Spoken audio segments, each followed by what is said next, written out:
सलाम उस पर के जो कैदी भी है बीमार भी, हो सलाम उस पर के जो कैदी भी है बीमार भी। पाँव में है आबले और आबलों में खार भी, हो सलाम उस पर के जो कैदी भी है बीमार भी। आँख में आंसू और जख्म जिगर पे, होठों पे रिदा का नौगा कर बला से है शाम तलक वो कांटों पे सफ़र करता था बेरिदा सैदानिया, उस पर सितों बाजार भी, हो सलाम उस पर के जो कैदी भी है बीमार भी। देखने वाली आँखों ने देखा एक वक्त सफ़र का गुम है, देखने वाली आँखों ने देखा इस राह में ये भी मंजर, एक मुसाफिर पाबंद सफ़र है, खुद अपनी लाश उठाकर ये माँ में वक्त है, ये माँ में वक्त है और काफिला सालार भी, हो सलाम उस पर के जो कैदी भी है बीमार भी। कहता था कि तो के जफा आया मेरे हिस्से में,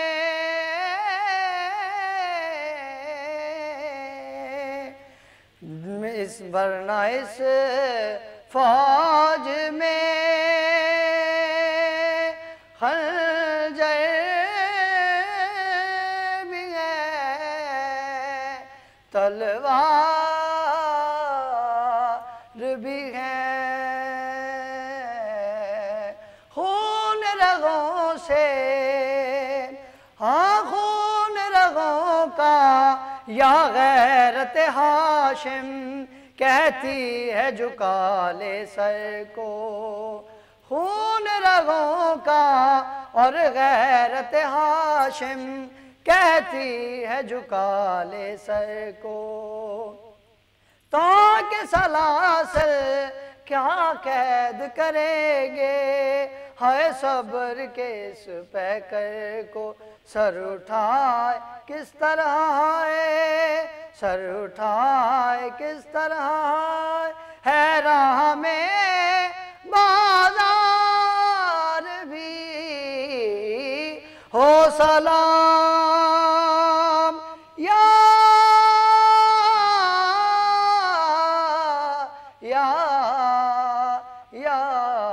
इमाम। अल्लाहुम्मा सल्ली अला हमारे साथ मौजूद थे अली हसन जाफरी नूहा ख्वार, हमारे सेकंड गेस्ट हमें ज्वाइन कर चुके हैं। हमारे साथ मौजूद हैं इस वक्त अल्लामा सज्जाद रिजवी, रहनुमा जाफरी अलायंस पाकिस्तान में। आपको खुशामदीद कहूँगी, कैसे आप खैरियत से?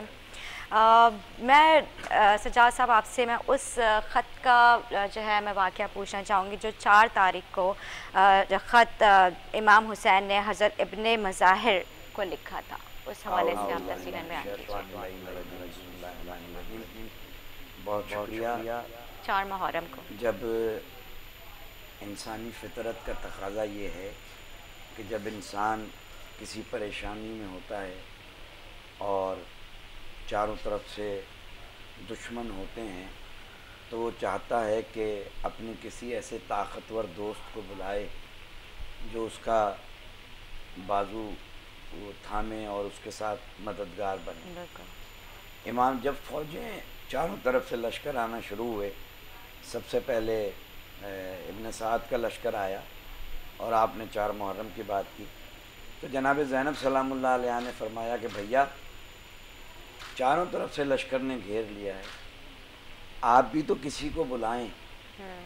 अब इमाम हुसैन अलैहिस्सलाम की हिकमत अमली, इमाम हुसैन अलैहिस्सलाम ने कागज़ और कलम उठाया और जनाब हबीब इब्न मज़ाहिर को, जो कि आपके बचपन के दोस्त थे, और तारीख़ ने जिनकी उम्र 92 और 95 बरस लिखी है, जिनकी भवें रुमाल से बंधी हुई थी, यानी इतने ज़ईफ़ थे, कमर झुकी हुई थी। यानी मैं बताना ये चाह रहा हूँ कि इमाम हुसैन अगर जंग करने के लिए जाते तो किसी जंगजू, किसी बहादुर को बुलाते, किसी लश्कर को बुलाते।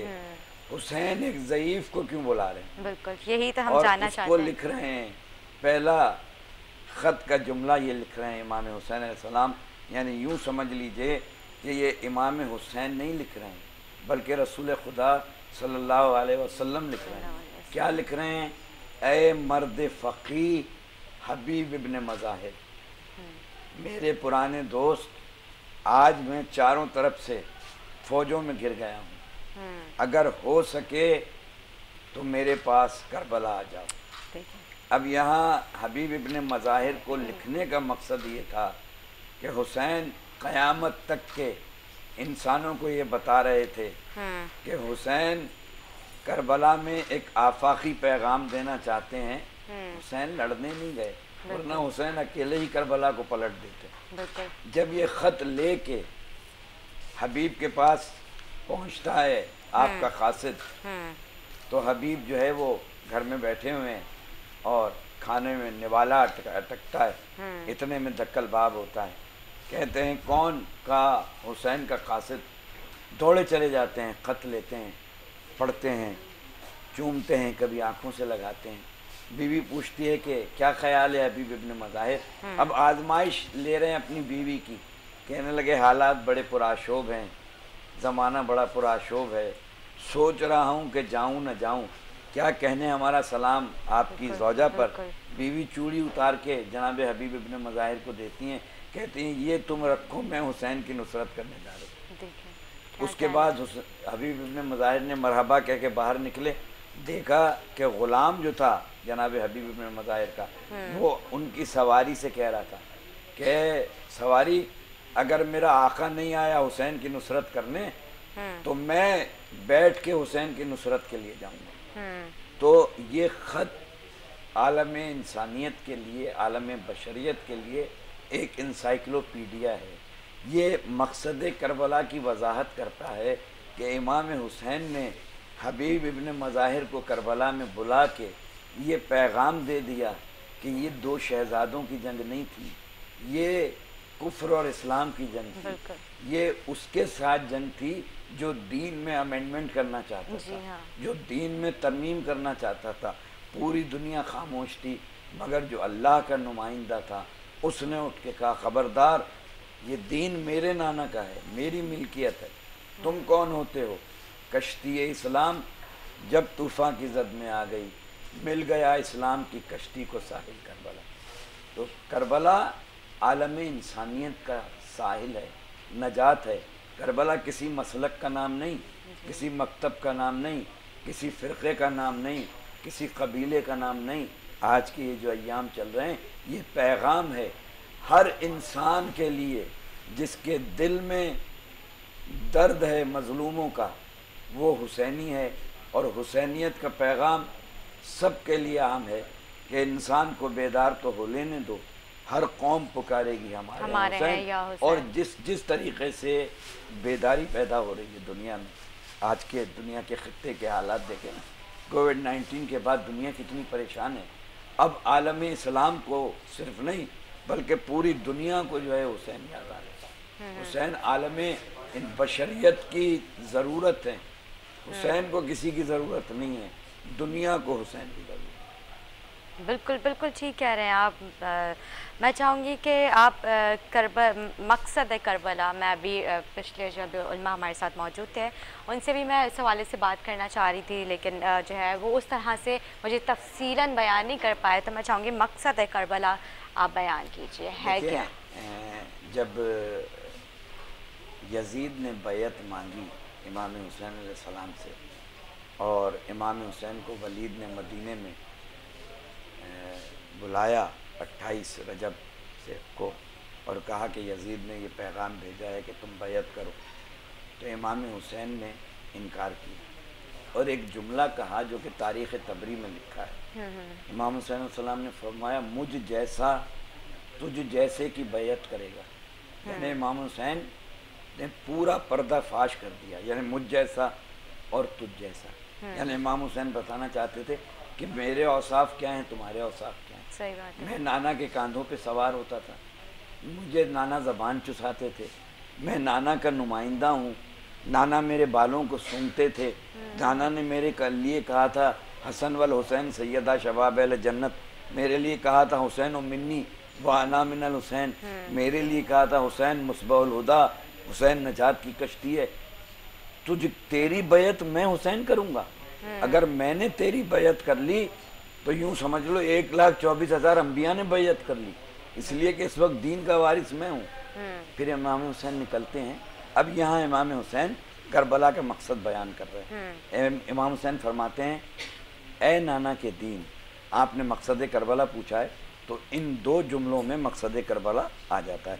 इमाम हुसैन फरमाते हैं ए नाना के दीन, अगर मेरे मरने से तू बच सकता है तो आओ तलवारों मेरे जिस्म के टुकड़े टुकड़े कर दो। यानी इसका मकसद ये है कि इमाम हुसैन बताना ये चाह रहे हैं कि मैं न जंगो जदाल के लिए जा रहा हूँ, सिर्फ नाना के दीन को बचाने इसलिए कि यजीद नाना के दीन में अमेंडमेंट कर रहा था, तरमीम कर रहा था।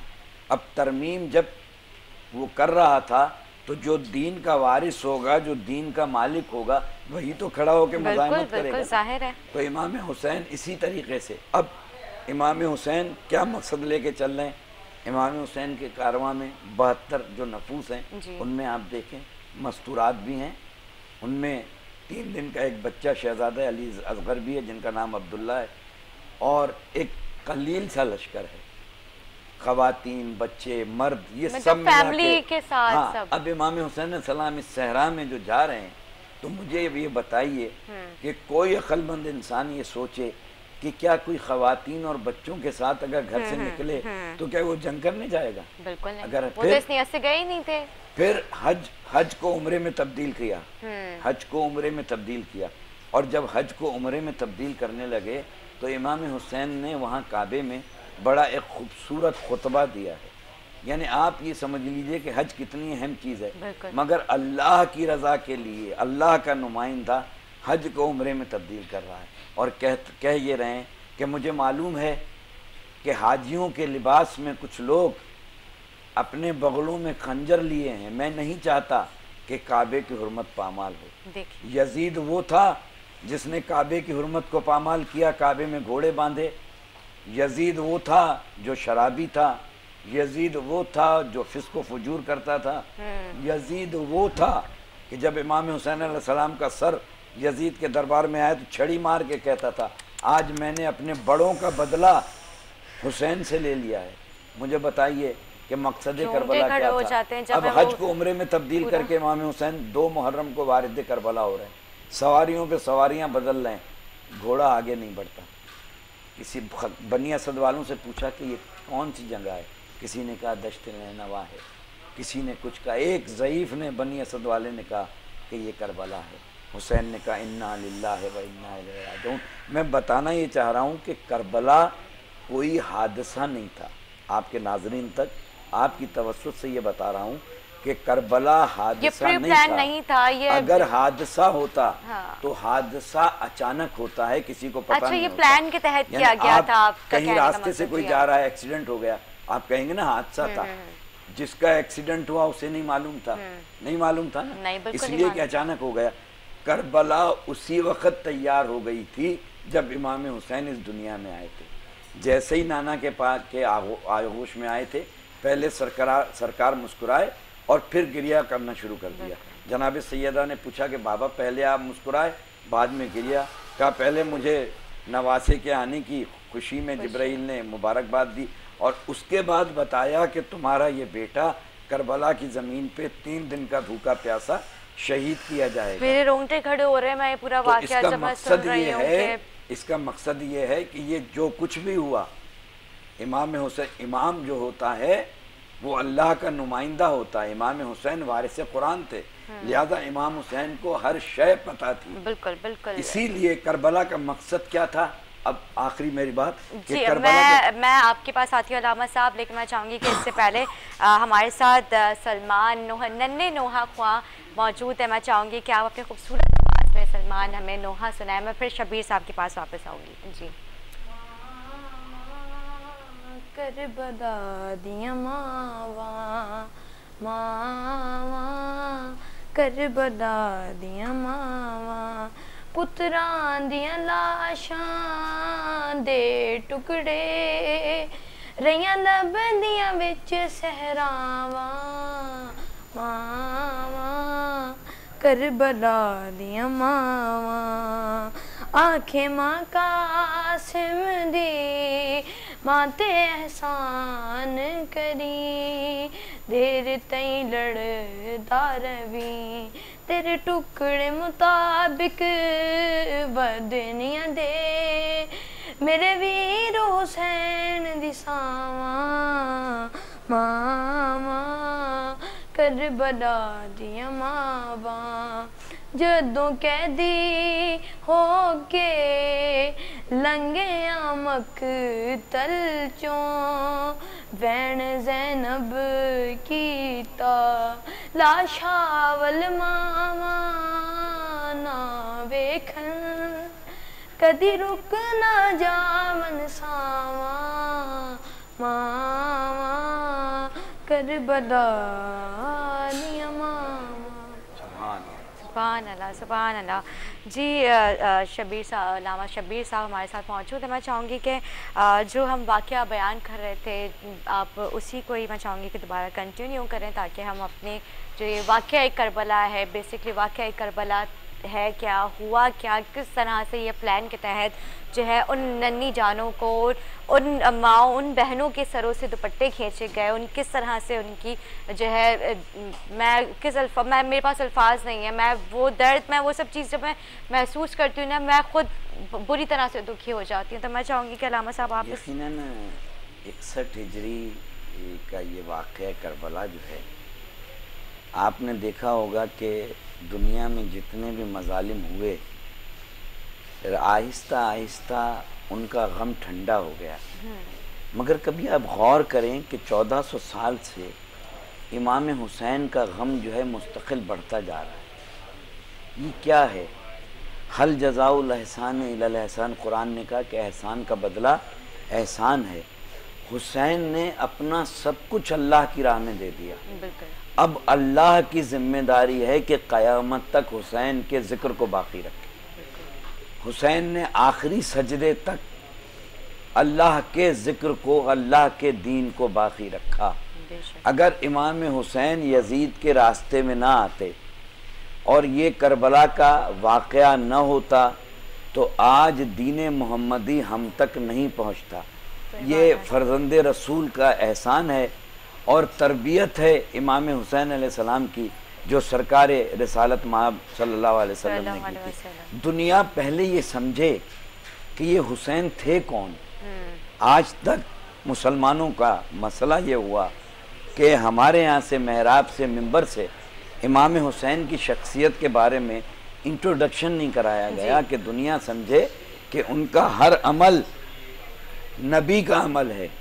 हज़रत अबू हुरैरा रज़ी अल्लाह ताला अन्हु फरमाते हैं कि एक रात को मैं चला और अंधेरी रात थी, मैं सरकार दो आलम के दरवाजे पे आया, दक्कल बाब किया, सरकार निकले, सीने से एक चीज़ लगी हुई थी, सीने से जैसे सीने से लगाते हैं, आपने रख दी।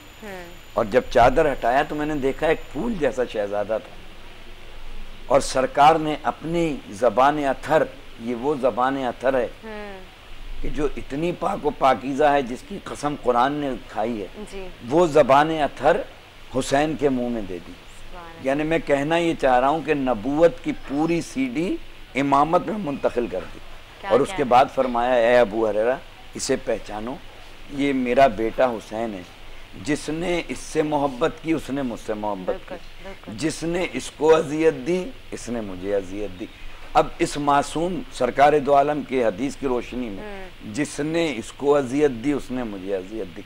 अब मुझे ये बता दीजिए कि 61 हिजरी में जो कुछ इमाम हुसैन को तकलीफ दी, ये तकलीफ हुसैन को दी गई या मेरे सरकार दो आलम को दी गई? इसलिए कि सरकार कह चुके थे कि जिसने इसको अजियत दी उसने मुझे अजियत दी।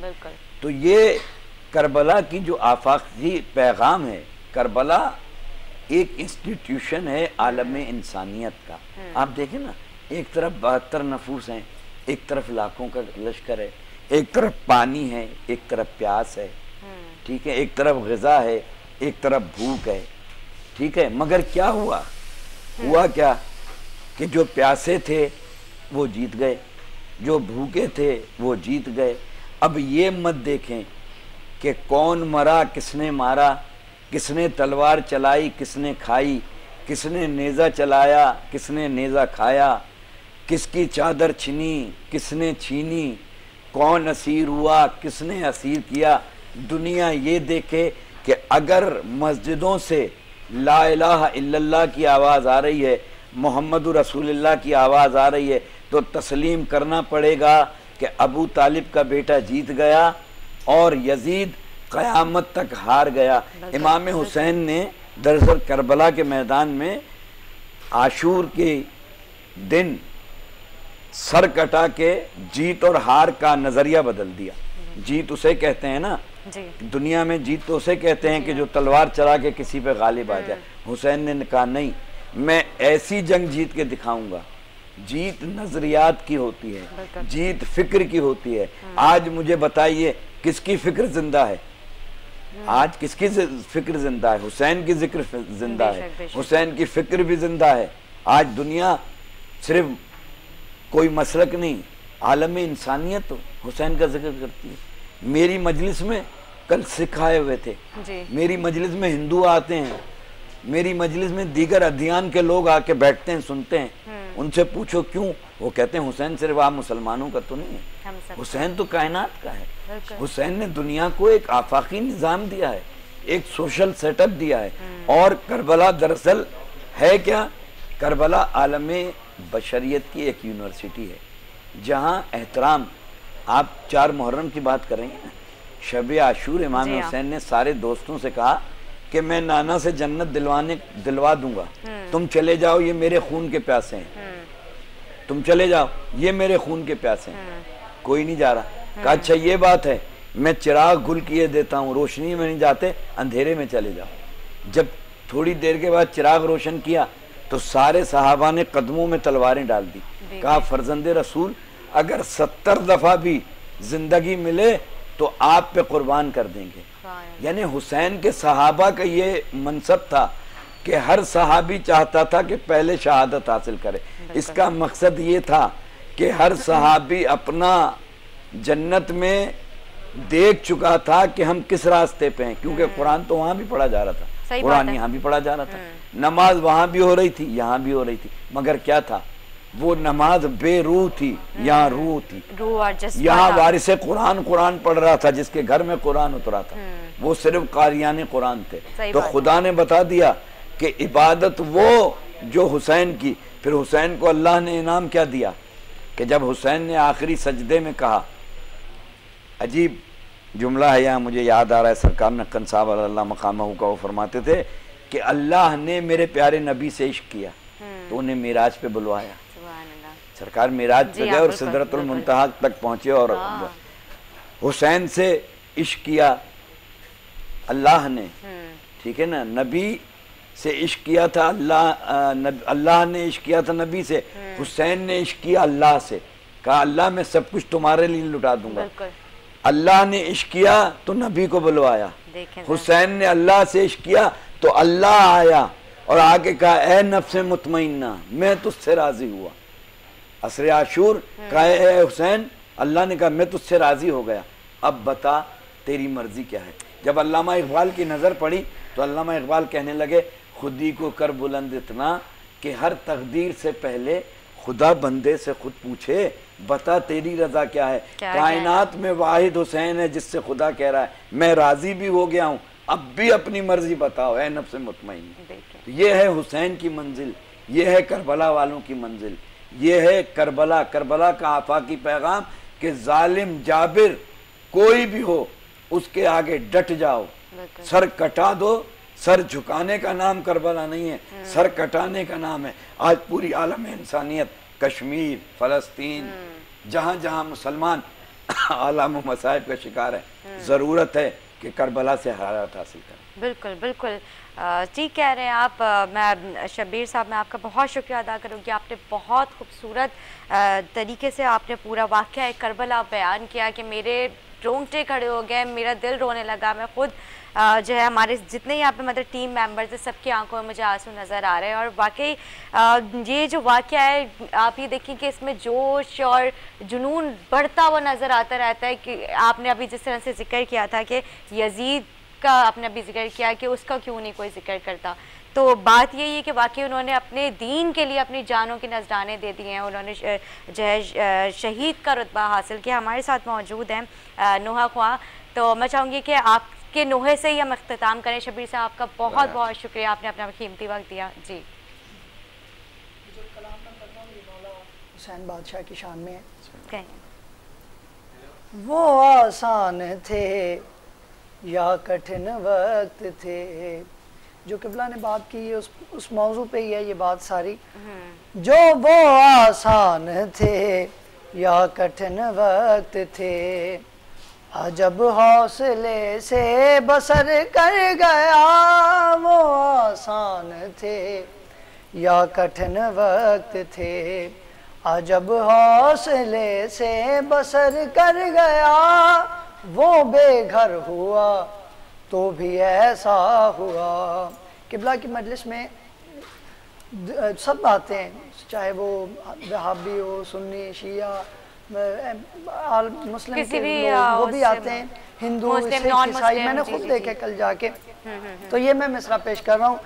वो बेघर हुआ, मौला हुसैन बेघर हुए तो कैसे हुए? वो बेघर हुआ तो भी ऐसा हुआ कि हर एक दिल में, हर घर में घर कर गया। वो बेघर हुआ तो भी ऐसा हुआ कि हर एक दिल में, हर घर में घर कर गया। वो सदियों पुराना था एक मार का, कटे सर मगर फैसला ना हुआ। वो सदियों पुराना था एक मार का, कटे सर मगर फैसला ना हुआ। किसी से जो सर लेके हल ना हुआ, मेरा शाह सर दे के सर कर गया। और ये तलवार का काम होता है, वो गर्दन को या कोई भी चीज़ को काट देती। मौला हुसैन की तलवार ने क्या काम किया? वो परवां चढ़ी थी लहू चाट कर, रगों से वो तेरे सभी काट कर। वो परवां चढ़ी थी लहू चाट कर, रगों से वो तेरे सभी काट कर। दिए दोस्तों को महल खुल्द में, दिए दोस्तों को महल खुल्द में, मुखालिफ सभी दर